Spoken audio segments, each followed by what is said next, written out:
बम काली recording studio Mansi.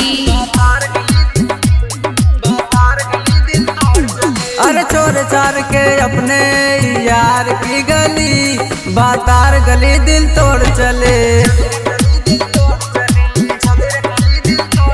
अरे चोर चार के अपने यार की गली, बातार गली दिल तोड़ चले।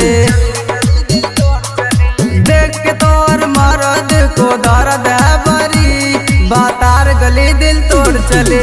चली रे चली दिल तोड़ चले, बातार गली दिल तोड़ चले। Mix by Guddu Gudesh.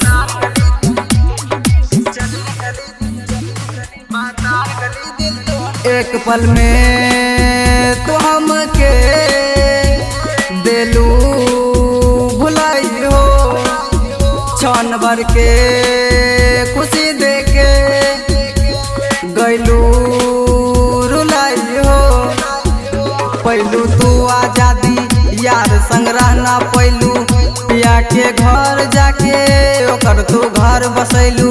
हमके गैलू सिखाई प्यार होला बेवफाई, दिल टूट गइल सब छूट गइल दिल टूट गइल। अरे छोर छाड़ के अपने यार की गली, बातार गली दिल तोड़ चले।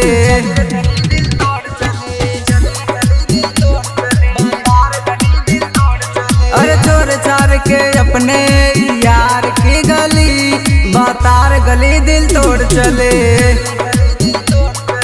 देख के तोर मर्द को दर्द है बरी, बातार गली दिल तोड़ चले।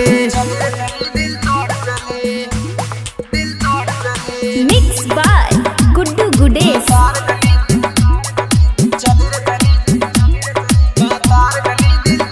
जा जा तू हर जाई देलू कार्तिक के बुलाई, चौधरी आशीष के देलू तू मुआई। सात बम बम के गैलू तू तपिया वाला भैलू, बोला अब हम का करी जान जी की मारी। मौरम खाइले मरे खाइले बरे खाइले हाव। अरे चोर चार के अपने यार की गली,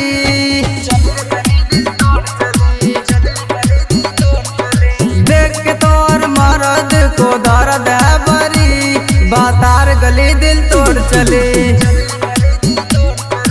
देख के तोर मर्द को दर्द है बरी, बातार गली दिल तोड़ चले। बम काली रिकॉर्डिंग स्टूडियो मानसी।